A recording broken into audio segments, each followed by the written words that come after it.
Bom dia, boa tarde, boa noite, minha gente. Está começando mais um episódio de F1 a todo vapor, que você nos acompanha tanto em vídeo quanto também em formato podcast. Eu sou o Luiz Fernando e nós estamos no episódio 224 do nosso podcast F1 a todo vapor. E hoje nós vamos analisar tudo o que aconteceu no GP do Bahrein de 2024 da Fórmula 1, a primeira etapa do campeonato. Então vai lá, coloca uma água para ferver, passa aquele cafezinho e vamos falar de Fórmula 1. Hoje eu vou relembrar meus velhos tempos de podcast. Eu não vou ter o convidado aqui, tanto o Egleidson quanto o Vinícius têm compromissos, então hoje eu vou lembrar aquele podcast aí da forma antiga, da forma que eu fazia antigamente, que eu fazia sozinho com a interação de vocês, né? Então eu vou estar comentando aí a corrida da primeira etapa do campeonato, o GP do Bahrein. Então vamos lá, vamos falar da corrida que foi no sábado, né? O GP do Bahrein, que é a primeira etapa, e a segunda etapa, que é o GP da Arábia Saudita, serão nos sábados por conta do Ramadã, né? O pessoal lá do Oriente Médio, né? Que respeita esse feriado do Ramadã, essa questão de religião. Então a corrida foi ao sábado. Vamos falar aí então do Circuito Internacional do Bahrein. Tivemos a 55ª vitória do Max Verstappen, passeou durante toda a corrida, né? E a gente viu a Red Bull suprema novamente. Então ele passeou, tivemos a 55ª vitória do Max Verstappen, conseguindo aí seu quinto Grand Slam, ou Grand Chelem, como queiram, né? Fazendo uma dobradinha com seu companheiro de equipe, o Sérgio Pérez, e o Carlos Sainz da Ferrari, completando o pódio. A corrida em si, eu confesso particularmente para vocês que eu não gostei muito. Achei uma corrida muito monótona, muito chata. Se fosse para eu dar uma nota para a corrida aí, eu daria uma nota 4,5 para essa corrida. Achei uma corrida muito ruim. Max Verstappen passeou durante toda a corrida, né? Nós vimos a Red Bull extremamente forte.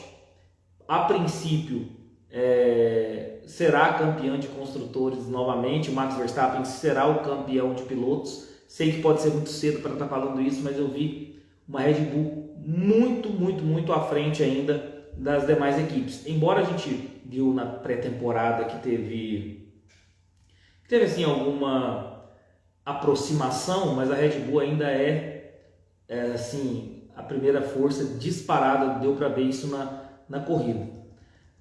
O Max Verstappen tinha voltas que fazia 1,8 à frente de qualquer outro carro, 2 segundos à frente de qualquer carro. Então, realmente ele passeou durante a corrida. Eu até tenho aquela brincadeira que é o seguinte: Max Verstappen já é o campeão da temporada de 2024 da Fórmula 1? Se eu precisasse apostar todas as minhas fichas hoje, eu apostaria que sim. Max Verstappen é o campeão da temporada de 2024, será tetracampeão. Posso estar enganado? Claro que posso. Mas eu acho que a Red Bull vem muito à frente ainda, principalmente que não houve mudança de regulamento, as regras permaneceram praticamente as mesmas, e o carro da Red Bull vem muito superior, e o Max Verstappen disse isso, né? Max Verstappen disse que se sentiu muito confortável no carro, sentiu muito bem, o carro obedeceu todos os seus comandos, então a gente pode cravar já que o Max Verstappen será o campeão da temporada de 2024 na primeira corrida, faltando ainda 23 etapas. Espero estar enganado, espero ter um campeonato competitivo, espero que a gente tenha aí duas equipes brigando pelo título, espero que tenha 2, 3 pilotos brigando pelo título. É o que o fã do automobilismo quer ver. A gente quer ver uma Fórmula 1 competitiva, mas a princípio eu acho que o Max Verstappen já se sagrou aí campeão, será tetracampeão da Fórmula 1. E agora até começa já as apostas, né? Em qual grande prêmio que o Max Verstappen será tetracampeão? Já começa aí as apostas de quem produz conteúdo da Fórmula 1, dos amantes da Fórmula 1, que é analisando ali na segunda metade da temporada em qual GP que o Max Verstappen será tetracampeão. Então pode ser Singapura, o pessoal já vai começando a fazer aí as apostas. Azerbaijão, que será dessa vez na segunda metade do campeonato. E vamos falar um pouquinho aí da classificação. No sábado nós tivemos a pole do Max Verstappen, né? Eu disse que ele ganhou um Grand Chelem, ou seja, ele fez a pole position, ele venceu a corrida, venceu de ponta a ponta e ainda fez a volta mais rápida. Então o Max Verstappen fez o seu quinto Grand Chelem da carreira. Sábado ele fez a pole com o tempo de 1:29.179. Uma curiosidade é que o tempo do Q2 do Charles Leclerc foi menor do que o tempo de pole position. Isso aí raramente acontece na Fórmula 1 em situações de pista seca. Acontece muitas vezes em situação de pista que estava seca e depois tornou-se úmida ou com chuva. Aí realmente a gente vê essa diferença, mas isso é um dado curioso. Raramente isso acontece na Fórmula 1, que é o tempo do Q2 ou do Q1 ser mais rápido, ser menor, né, do que o tempo do Q3. E uma curiosidade que nesse GP do Bahrein nós tivemos o tempo do Q2, do Charles Leclerc, um tempo menor do que o tempo da pole position. Tanto é que na minha aposta aí do bolão, da Racing Pitch, eu apostei numa pole position do Charles Leclerc. Eu acho ainda a Ferrari está muito boa de ritmo de classificação.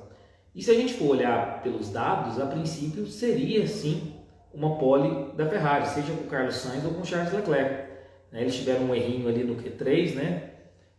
Então a princípio seria uma pole da Ferrari. Eu até apostei na pole do Charles Leclerc, que fez o melhor tempo do Qualify, se a gente for olhar no Q2, mas Max Verstappen conseguiu a pole aí com o tempo de 1:29.179.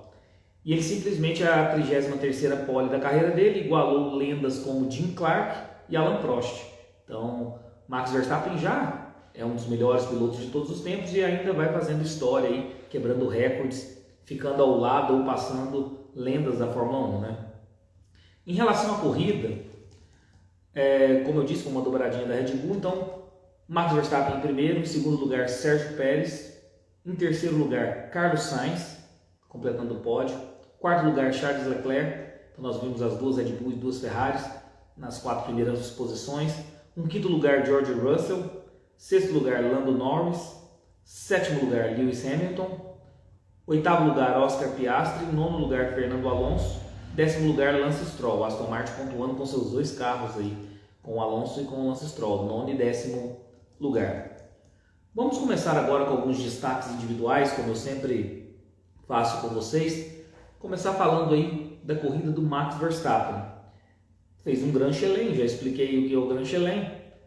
Andou mais rápido que todos os demais pilotos, às vezes 1.5, 1.8, 2 segundos, às vezes mais rápido que os demais pilotos. Então, Max Verstappen passeou durante toda a corrida. Na verdade, ele estava andando mais rápido que todos os outros pilotos, com pneus macios desgastados, enquanto os demais pilotos foram para a parada do pit stop e colocaram pneus duros novos. Ali por volta da volta 12 ou 13, a maioria dos pilotos pararam, fizeram um pit stop e trocaram pneu macio para pneus duros. E Max Verstappen continuou com seus pneus macios do início da corrida e mesmo com pneus macios desgastados estava andando melhor do que quem tinha colocado pneus duros novos. Então, para a gente ver a tamanha diferença do Max Verstappen e sua Red Bull dos demais carros. Tanto é que o Max Verstappen foi fazer sua troca de pneus lá na volta 20 e poucos, ou seja, foi o último a trocar os pneus, porque não um outro fator da Red Bull, né? O desgaste de pneus não afeta a Red Bull, né? A Red Bull fez um carro na parte aerodinâmica que não interfere no desgaste de pneus. Eles acharam um pulo do gato aí. Então o Max Verstappen esperou mais de 20 voltas para fazer seu primeiro stint, enquanto os demais já tinham trocado, estavam com pneus duros novos. Então por isso também o Grand Chelem, por isso que foi de ponta a ponta. Porque quando ele parou e voltou, ele já voltou ainda na primeira posição com uma certa tranquilidade, passeando. E como eu disse, a Red Bull está com essa vantagem. A Red Bull não tem muito desgaste de pneus. Já não é o caso da Ferrari, da Mercedes, que sofreram com isso nesse primeiro GP do Bahrein. Continuando no assunto Red Bull, Vamos falar da corrida do Pérez. O Pérez ficou meio apagado ali no Qualify, de fato, ele conseguiu apenas um P5 aí no treino classificatório, largou mal. A gente sabe que o Pérez não é um senhor nem de ritmo de classificação, nem um senhor em largadas, né? Então, uma classificação ruim para quem tem uma Red Bull, um P5, e também largou mal, né? Detalhe, o Pérez largou mal, mas conseguiu fazer uma corrida de recuperação e fez o que se esperava dele, que é uma dobradinha, que é estar do lado do seu companheiro de equipe, do Max Verstappen, conseguiu aí um P2. Se o Sérgio Pérez continuar nesse ritmo de conseguir P2, P3, que a gente sabe que a Red Bull é o melhor carro, talvez ele consiga até uma renovação de contrato com a Red Bull. Porque o que nós criticamos o Sérgio Pérez na temporada passada não está no gibi. O Sérgio Pérez não conseguia resultados de corridas para quem está a bordo de uma Red Bull. Mas a primeira impressão da primeira etapa, até que o Sérgio Pérez fez uma corrida que se esperava dele. Conseguiu aí um P2, conseguiu a dobradinha, ultrapassou bem os carros que estavam à frente, passou de passagem, né? Um carro muito superior. Deixa eu aproveitar para dar um olá aqui, ó. Participação aí do RTF Jardo aí, Alcide também participando conosco. Então, se o Sérgio Pérez continuar fazendo esse arroz feijão aí, segundo, terceiro, pode ser que a gente tenha uma renovação do Sérgio Pérez. E ele fez o que se esperava dele e conseguiu aí um P2.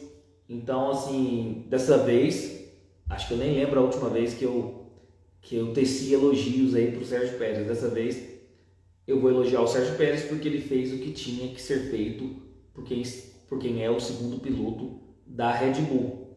Se ele continuar nessa toada aí, podemos até ver aí o Sérgio Pérez em 2025 com a Red Bull. Continuando ainda o assunto da Red Bull, nós tivemos aí a questão do Christian Horner, que a gente comentou na primeira live do ano, que nós falamos aí da denúncia, né, do possível assédio sexual que o Christian Horner teria cometido dentro da Red Bull com uma funcionária. Não comentaram o caso durante a pré-temporada e ficaram de tomar uma decisão antes do GP do Bahrein. De fato, tomaram essa decisão de que os advogados do Christian Horner investigaram o caso e a Red Bull se manteve firme com o Christian Horner como chefe de equipe. Ele viajou normalmente com a equipe e continua exercendo suas funções na Red Bull. Alguém insatisfeito com isso, se eu não me engano, no treino livre 2, houve um vazamento do conteúdo dessa denúncia, ou seja, desses áudios ou prints de conversa, etc. e tal, desse possível assédio sexual, simplesmente para o e-mail dos principais jornalistas da Fórmula 1. Isso esquentou o clima do paddock, né? O paddock todo mundo ficou assim extasiado em analisar o seu e-mail, inclusive na parte de representatividade brasileira, né, nós tivemos a Juliana Serrazoli, jornalista da UOL, que recebeu esse conteúdo no seu e-mail. Então, os principais jornalistas da Fórmula 1 receberam esse e-mail com essa denúncia do Christian Horner para justamente esquentar o clima do paddock. E isso fez com que o Joey Verstappen, pai do Max Verstappen, falou que a equipe pode implodir se continuar com o Christian Horner no comando da Red Bull. Inclusive agora a gente já tem notícias que o Joey Verstappen não vai para o GP desse final de semana, que é o GP da Arábia Saudita.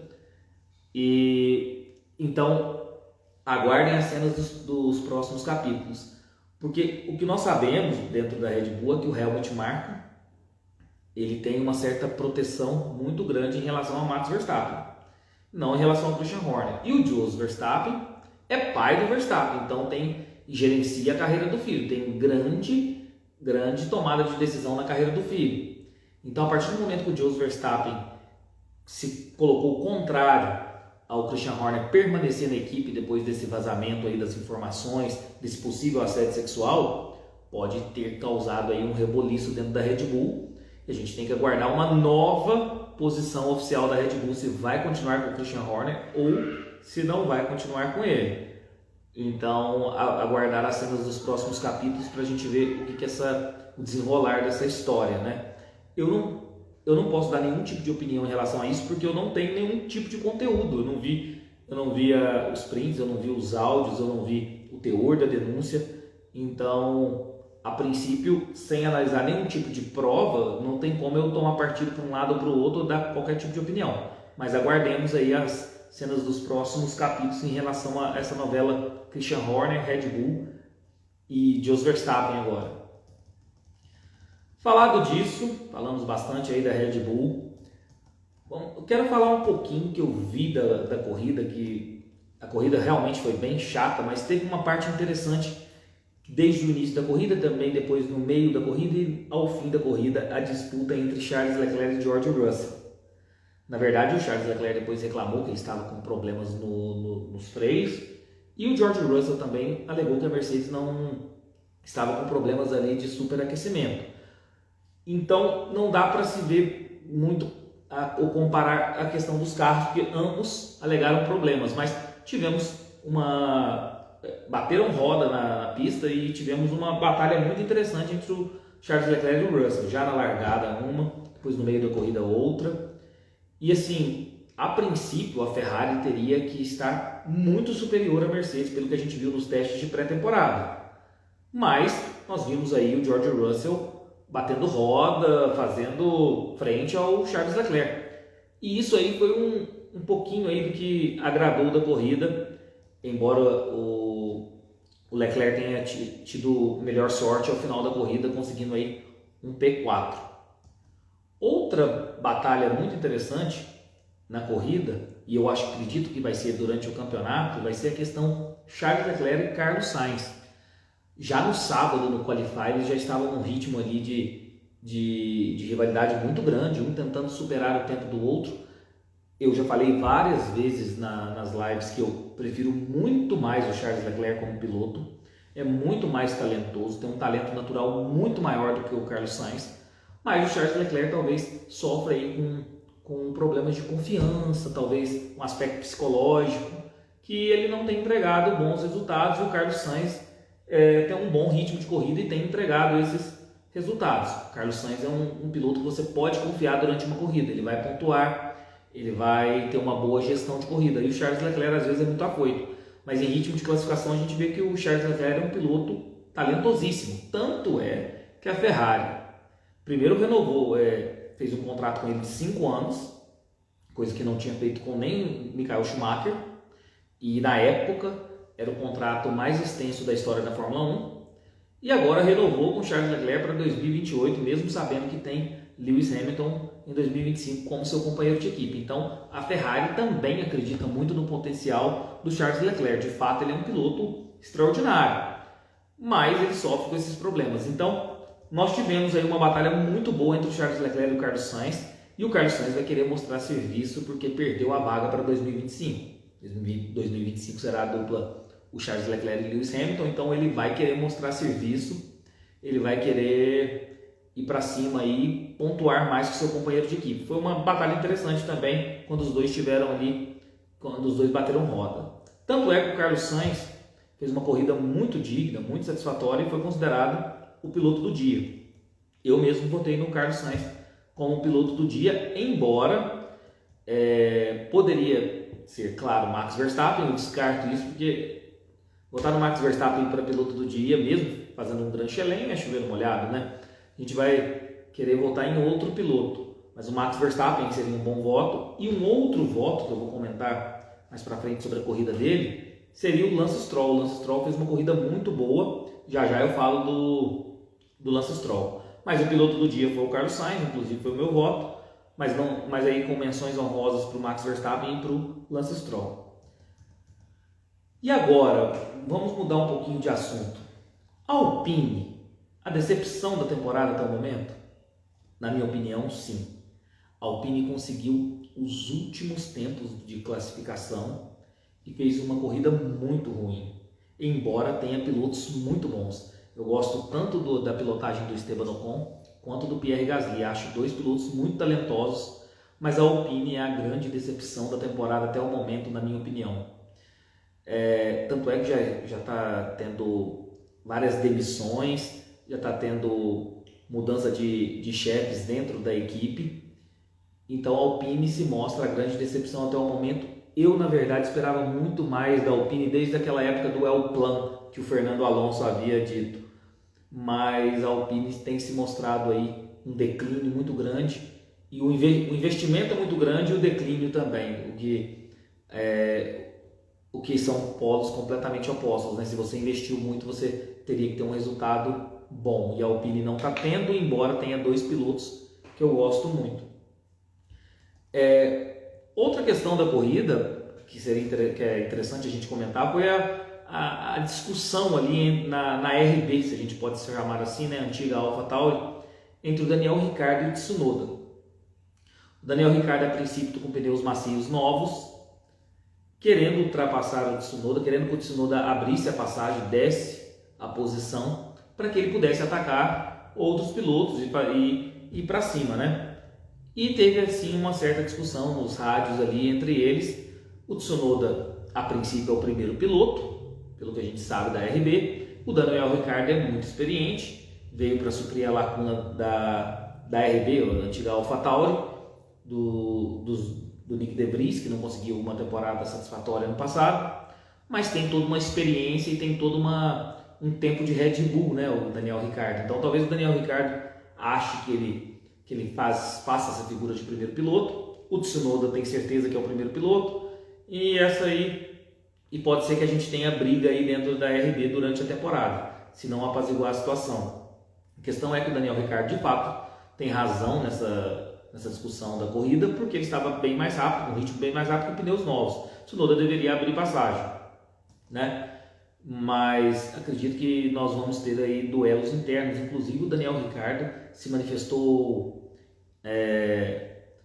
muito nervoso em relação a essa questão com o Tsunoda. Geralmente o Daniel Ricciardo é aquele piloto sorriso, né?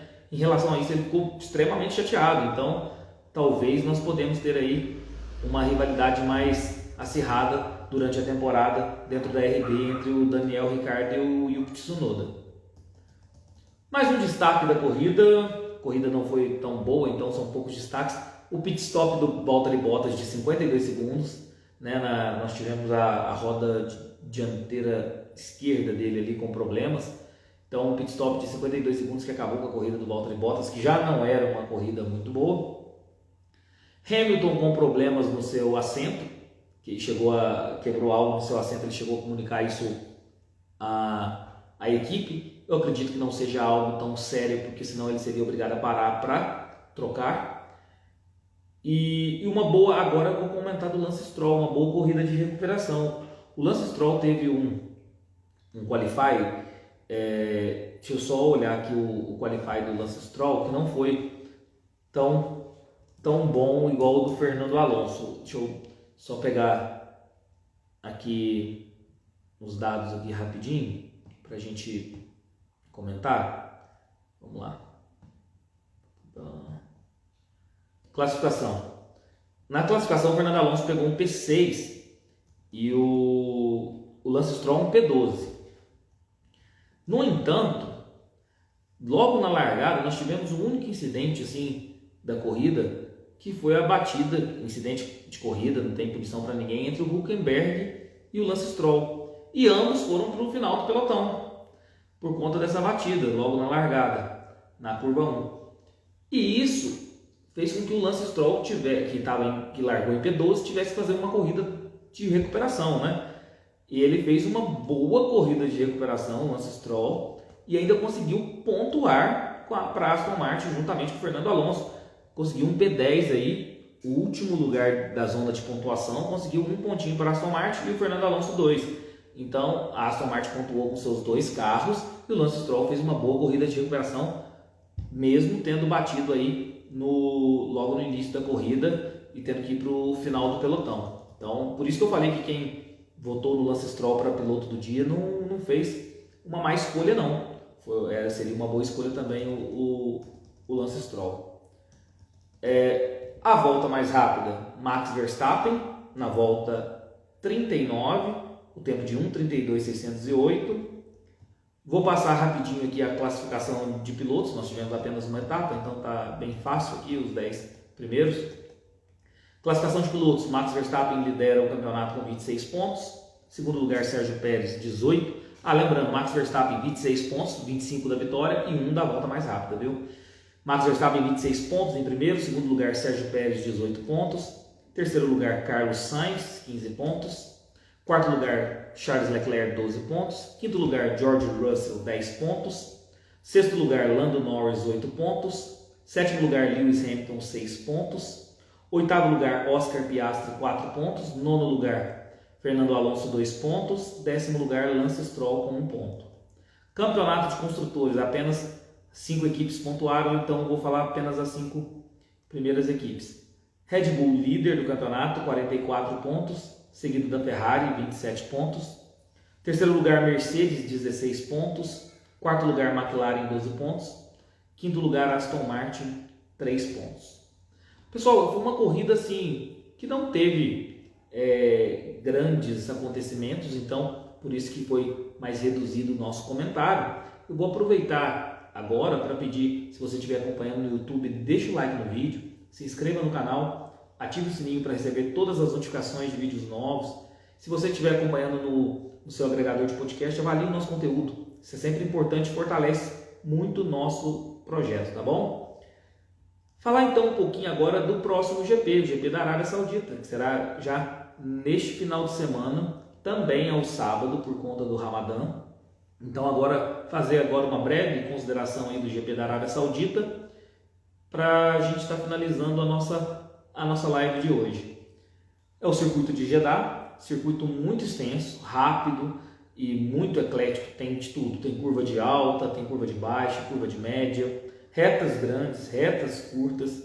É um circuito de rua e bem rápido, né? Até antagônico falar isso, um circuito de rua rápido. É um circuito de rua bem rápido, situado em uma área de resort costeira.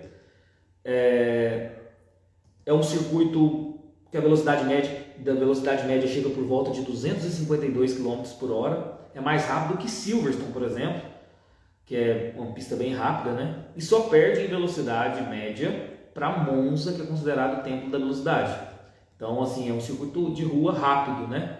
Que acaba sendo uma corrida muito interessante, embora ainda sofra com problemas de área de escape. Nós temos problemas ainda em questão dessa questão de área de escape em Jeddah. Quando se tem um acidente ou um safety car, demora muito tempo para se retirar os destroços e os carros da pista. Isso aí ainda é um defeito do circuito de Jeddah. Tem uma extensão de 6.174 metros, ou seja, um circuito bem extenso. Serão 50 voltas, fazendo uma distância total de 308,45 km. Circuito com 27 curvas, é o circuito do atual calendário da Fórmula 1 com mais curvas, são 27. Haja então força G aí no pescoço para os pilotos, né? São muitas curvas, são 27 curvas em 50 voltas, hein? Então, assim, é o circuito com mais curvas no calendário. 3 pontos de DRS a princípio, né? Pode ser que eu esteja enganado em relação ao DRS, aguardando a confirmação oficial do site da Fórmula 1. Volta mais rápida, Lewis Hamilton, 2021, com um tempo de 1:30.734. Falar aí a programação do final de semana. Então, como a corrida no sábado, quinta-feira, 7 de março, TL1, ou seja, treino livre 1 às 10h30 da manhã. TL2, ou seja, treino livre 2 às 2 horas da tarde. Aí, sexta-feira, dia 8 de março, TL3, ou seja, treino livre 3 às 10h30 da manhã. E a classificação, o Qualify, às 14 horas na sexta-feira. Tudo isso na Band Esportes. Inclusive a classificação acredito que seja na Band Esportes e não na Band, por ser uma classificação na sexta-feira. Então a Band acredito que não vai mudar sua programação por conta da Fórmula 1 em relação ao Qualify. Pelo menos não foi assim no Bahrein. No Bahrein a classificação foi na Band Esportes, não foi na Band. Então acredito que vai manter a mesma estratégia aí da programação da TV da Bandeirantes. Então, TL1, TL2, TL3 e classificação na Band Esportes. E nós teremos aí a corrida no sábado, 9 de março, às 2 horas da tarde. E aí nós teremos aí a segunda etapa da temporada de 2024 da Fórmula 1 com o GP da Arábia Saudita. Pessoal, esse foi o vídeo de hoje, analisando aí o GP do Bahrein, trazendo algumas expectativas aí para o GP da Arábia Saudita e também algumas informações. Expectativas é Max Verstappen, mais uma vitória da Red Bull na Arábia Saudita. Talvez aí uma pole de uma Ferrari, seja com Sainz ou com Leclerc, mas acredito na mais uma vitória do Max Verstappen aí. Esse foi o vídeo de hoje, analisando o GP do Bahrein, comentando um pouquinho do GP da Arábia Saudita. Espero que tenham gostado. Deixa o like no vídeo, se inscreva no canal, ative o sininho para receber todas as notificações de vídeos novos. Se você estiver nos acompanhando via podcast, avalie o nosso conteúdo. Isso é sempre importante e fortalece muito o nosso projeto, tá bom? Um abração a todos e fiquem com Deus.